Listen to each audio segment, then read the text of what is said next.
A&E, Amelia Earhart. She tried to fly around the world, but then disappeared. New evidence shows she may have survived many years on a deserted island. A large stack of coconut shells may also show she was something more. Hoarders, all new at 7 p.m. Followed by an all-new episode of Storage Wars, Police Evidence Lockers. When I'm bidding on a police evidence locker, what I'm looking for is some buried treasure. That one special item that's just gonna make it all worthwhile. Or some cocaine. Hold on a minute. Storage Wars, followed by a Storage Wars marathon. Only on A&E.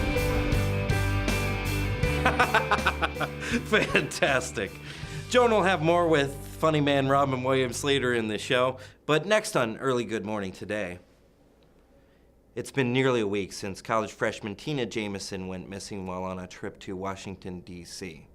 While the police continue their investigation, there's nothing that her parents can do but sit and wait. Joining us from their home just outside of Cleveland, Ohio, are Dan and Beatrice Jamison. Good morning. Good morning. Well, obviously it's not that good of a morning. This must be a very painful time for both of you. I'd imagine something like this is your worst nightmare. Yes, Eric, it's a very hard time. You must be losing a lot of sleep since you're both extremely, profoundly sad. Yes, we are. A lot of tears. Have the police been able to share any information or theories on what they think might have happened to Tina? Well, Eric, they haven't been able to tell us much. I believe we have a photo of Tina. Rafe, can we put that up on the monitor? Well, as you can see, Tina was a very beautiful young woman. Thank you, Eric, but please don't say was. I'm sorry? You said she was a very beautiful woman. I'm sorry, Dan. I was only referring to the fact that your very beautiful daughter has likely been murdered. And Eric, we don't like to think of our daughter as... Of course, one must hold out hope, though it's likely that any chance of her being alive at this point is very remote at best. Especially if my theory holds true, and she was shot in the face in a botched escape attempt after being held in a paint factory by 3 or 4 very lusty men. I think that any speculation at this point would be detrimental to the investigation, so... I hate to interrupt you, but it's 10 past the hour? There's Scott Spritz out on the street. Scott, how's the weather? One of the most luminous this time of year is Virgo's a Virgin.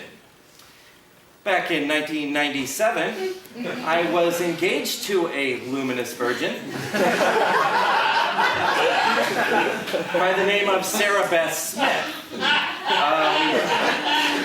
We promised that things would never change, but of course, when she went away to college to Southern Illinois University, well, she slowly morphed into yet another constellation, Sagittarius, the half man, half beast.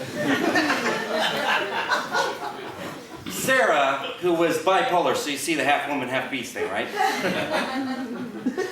Calls me on the phone one day and tells me that she is too young to get married. I said, that's okay, we can pull it back and let's just date. And she says, no, I also don't like you anymore. I never want to see you again.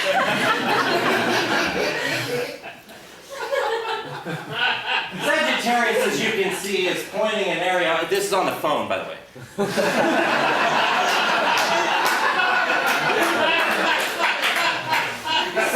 Sagittarius is pointing an arrow. He's about to shoot an arrow. When I received that phone call from Sarah, I felt like I'd been shot by a proverbial arrow in the literal nuts.